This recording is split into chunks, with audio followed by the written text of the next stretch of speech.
Mr. Speaker, it gives me great pleasure this morning to share with my colleagues the report entitled A National Workforce Development Plan for Bermuda.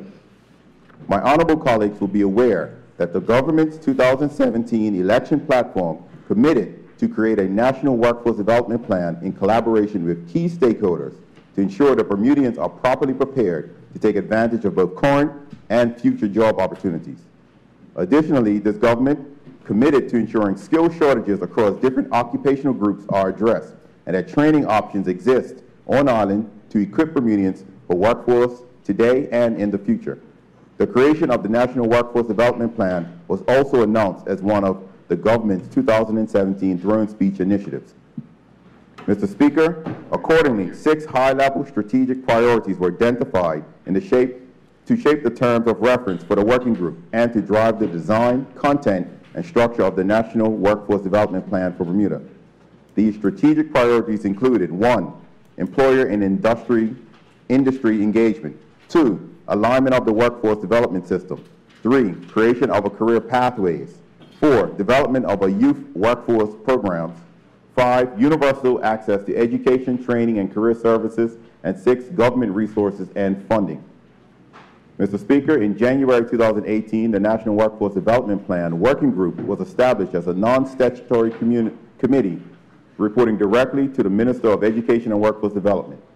The working group, which was chaired by Senator Jason Hayward, included representatives from the Departments of Education and Workforce Development and the Bermuda College.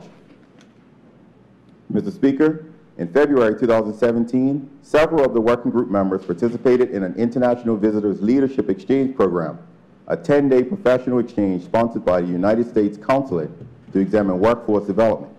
As such, members who had already acquired this relevant knowledge and understanding were key in providing input for the execution of the overall mandate of the working group, which was to review the 6 strategic priorities and develop strategic and operational plans to support the implementation of each priority. The working group was tasked with 1. Making recommendations to improve efficiency and reduction of duplication of services within the workforce development system. 2. Proposing legislative changes that will create a workforce development board. And 3. Developing a report by March 31st, 2018 for submission to the Minister of Education and Workforce Development. Mr. Speaker, during the month of January, a Fulbright specialist was invited to Bermuda for 6 weeks. Their visit was in response to an offer to the Department of Workforce Development from the United States Consulate and the Fulbright Program, which is a United States academic exchange program. The U.S. Fulbright Program provides short-term exchange experiences for persons to tackle discrete and rapid response projects. The Workforce Development Specialist possessed over 20 years of experience in project management, career path development, and business systems analysis for private, nonprofit, and public sector organizations. During the exchange, the specialist assists in facilitating meetings held by the working group and in the development of the National Workforce Development Plan. Mr. Speaker, the specialist also met with several stakeholders to announce Bermuda's workforce needs, to understand Bermuda's workforce needs, chronic challenges, and the current state of Bermuda's labor market. They took an opportunity to meet with the Bermuda Economic Development Corporation, the Bermuda Chamber of Commerce, the Bermuda Business Development Agency, and the Bermuda College. They also interacted with students in the Career Pathways program at Cedar Bridge Academy. Information obtained through all meetings and discussions will help to develop a comprehensive workforce development plan for Bermuda. Mr. Speaker, in February of this year, a report of the National Workforce Development Plan was presented to myself ahead of the required deadline. The plan is structured in both strategic and operational plans for each of the 6 high-level priorities. It also included a technology plan for workforce development system. Mr. Speaker, some of the recommendations in the National Workforce Development Plan include 1. The formation of a workforce development board comprising of industry partners. 2. Creation of an employer liaison officer post within the Department of Workforce Development. 3. Develop formal agreements with the business community identifying experiential learning for students. 4. Replace the current National Training Board Act with a Workforce Development Board Act. 5. Transition the Department of Workforce Development and Community Education Development Program into a one-stop career center. 6. Develop a process to identify high-demand career pathways across emerging industries. 7. Develop and implement age-appropriate learning activities for primary, middle, and senior level students. 8, establish an education officer for technical and vocational education in the Department of Education. And 9, increase program offerings at the Bermuda College in response to current and future job market industry demands.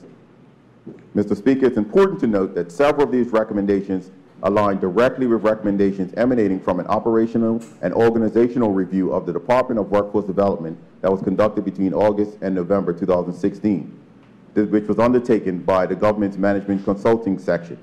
The MCS review found that there was no direct connection between the National Training Plan, which focused only on training, and the work of the Department of Workforce Development. In this regard, the National Workforce Development Plan is more comprehensive than the National Training Plan. It provides for a development of career pathways using a customer-centered approach for all Bermudians ranging from our middle-level school students to persons seeking employment. The overall purpose of the MCS review was to clarify the mandate and goals of the department. The National Workforce Development Plan has fulfilled that purpose and will steer the strategic direction of the department for the next 2 to 3 years. Mr. Speaker, in closing, let me say that the National Workforce Development Plan will essentially lay the foundation for a 21st century workforce development system in Bermuda. It is critically important to have a national workforce system for which the primary aim is to connect people with jobs. This plan will provide opportunities to prepare Bermudians with the requisite skills to enter the job market and introduce our young people to the world of work. The general public can obtain a copy of the National Workforce Development Plan from the department's website at www.dwd.bm. Mr. Speaker, I would like to take this opportunity to thank the former United States Consul General for Bermuda, Ms. Mary Ellen Koenig, for the invitation of professional and academic exchanges, Fulbright Specialist and Dean of Workforce, Piedmont Virginia Community College, Valerie Palamountain, and members of the National Workforce Development Working Group, Mr. George Otterbridge, Ms. Pandora Glassfoot, Ms. Judy Lowe-Tiard, Mr. LeVar Bassett, Dr. Randall Tankard, Ms. Tawana Flood, Tammy Richardson, and Dr. Trescott Wilson, and of course, the Chairman, Senator Jason Hayward. Mr. Speaker, it was this group of professionals that came together as a team, presented ideas, engaged in lengthy discussions, and made valuable contributions that birthed the formation of Bermuda's first National Workforce Development Plan, preparing and connecting Bermudians with jobs. Thank you, Mr. Speaker.